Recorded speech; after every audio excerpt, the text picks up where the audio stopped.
இப்போ வந்து fire claim பத்தி இமிட்டேஸ் X catch fire on 22 January 2015. Stock was damaged. The value of wood salvage is negligible.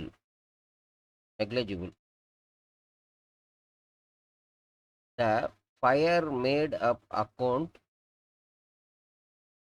the firm made up account 31 March every year. But க்ளோசிங்க்கு நியரில் வந்து fire ஆகிருக்கு. இப்போ 14ல் தான் வந்து ஃபயர் ஆகிருக்கு. அப்போ இந்த இயர் க்ளோஸ் பண்ணியிருக்க மாட்டாங்க. அப்போ டேட்டா 15 தான் 14ஓட டேட்டா இருக்கும் கையில். அதனுடைய ஸ்டாக்கு இது வந்து ஓப்பன் ஸ்டாக்குன்னு வச்சுக்கலாம். அகெயின்ஸ்ட் இதை க்ளோஸ்டு ஸ்டாக்கு இது வந்து ஓப்பன் ஸ்டாக்கு. 2013 ஓப்பன் ஸ்டாக்கு, 2014ஓடது. பர்ச்சேஸ் இன் April 1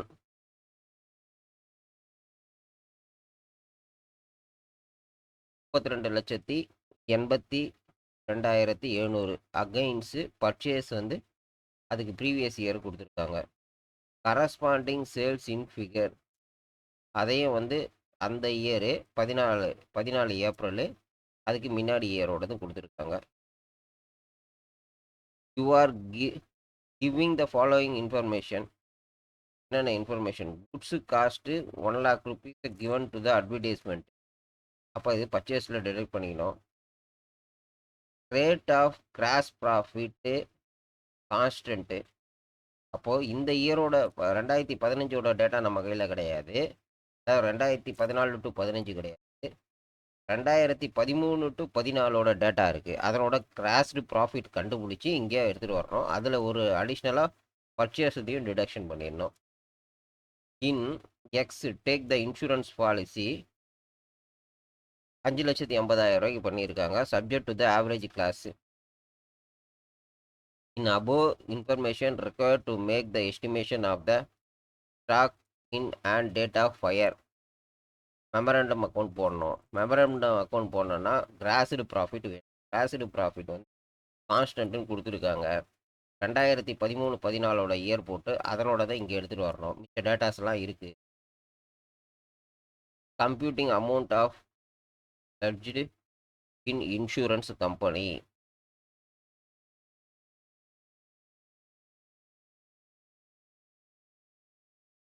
இப்போ நெட் கிராஸ் ப்ராஃபிட் தான் மெயின். அது எப்படி போட்டிருக்காங்க? இது 2014 எண்டு, அதாவது ஸ்டார்டிங்கு, பட் எண்டு வேணும் இல்லையா? மார்ச் இதனோடது ஆல்ரெடி சேல்ஸ் வந்து இங்கே கொடுத்துருக்காங்க. கரஸ்பாண்டிங் அதே மாதிரியே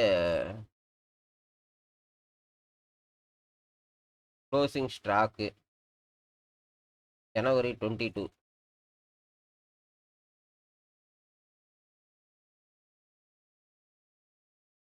க்ளோசிங் ஸ்டாக்கு கொடுத்துருக்காங்க.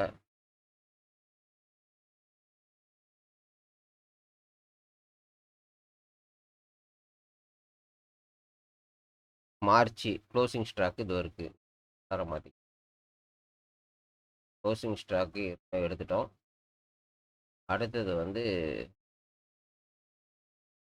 சேல்ஸ் எடுத்துட்டோம். ஓப்பன் ஸ்டாக்கு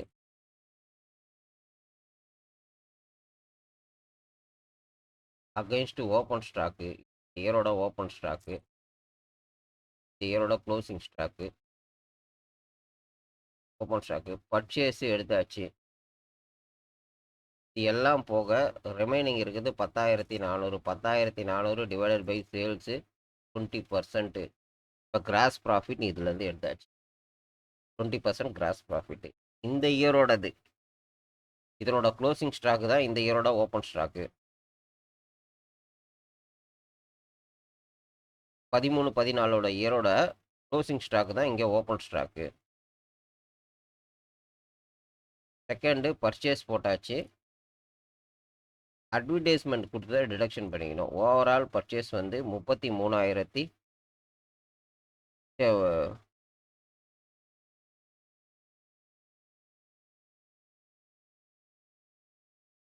33,82,2700 வந்துருச்சு. இதில இன்னொன்னு இப்ப நம்ம கண்டுபிடிக்க போறது இதுதான். ஃபயர் ஆன அன்னைக்கு எவ்வளவு இருந்தது? ஸோ, இங்க கிராஸ் ப்ராஃபிட் ரேஷியோ வந்து 20% இருக்கு.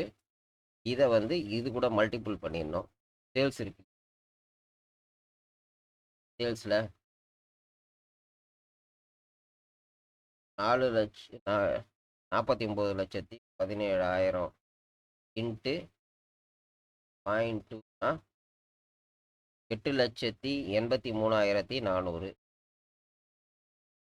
இத இங்க பேலன்ஸ் பண்ணோம்னா 7,76,300. இதுதான் இங்க நம்ம ஃபயர் ஆன அன்னைக்கு இருந்தது மெமரண்டம் அக்கவுண்ட்ல இருந்து கண்டுபிடிச்சோம். Selvedge is negligible. இருந்த ஸ்டாக் மொத்தம் எரிஞ்சிருச்சு. அப்போ ரிமைனிங் ஸ்டாக் இதுதான். இப்போ ஆவரேஜ் கிளாஸ் எப்போ அப்ளை பண்ண போறோம்?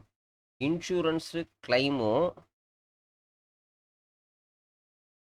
ஸ்டாக்கும் வந்து டிஃபரெண்ட் இருந்ததுன்னா, ஸ்டாக் இன் ஸ்டோர்ல டிஃபரெண்ட் இருந்ததுன்னா தான் ஆவரேஜ் கிளாஸ் வந்து ஆவரேஜ் கிளாஸுக்கான ஃபார்முலா என்னது?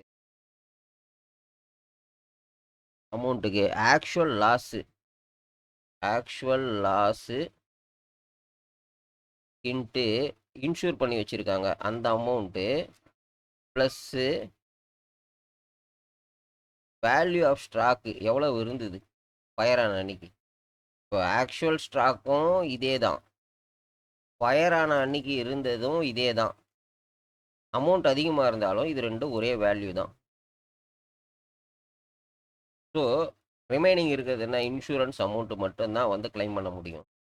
அதுக்கு மேலே எவ்வளோ ஃபயராக இருந்தாலும் கிளைம் பண்ண முடியாது. அந்த இன்சூரன்ஸ் அமௌண்ட்டு தான் 5,50,000 தான் இன்சூரன்ஸு பண்ணி வச்சுருக்காங்க. அந்த ஃபுல் இன்சூரன்ஸ் வந்துடும், அதுக்கு மேலே வராது. இவ்வளோதான். இதில் வந்து ஒரு விஷயம் வந்து ஆவரேஜ் கிளாஸ் எப்போ வராதுன்னா, ஆக்சுவல் ஸ்டாக்கும் ப்ளஸ் வந்து வேல்யூ ஃபயர் ஆனப்போ இருந்த வேல்யூவும் ஈக்குவலாக இருந்ததுன்னா இன்சூரன்ஸ் அமௌண்ட் மட்டும்தான் வரும். இதில் டிஃபரெண்ட் இருந்ததுன்னா, சேவேஜ் வந்து வந்ததுனால் மட்டும்தான் வந்து ஆவரேஜ் கிளாஸில் டிஃபரெண்ட் வரும்.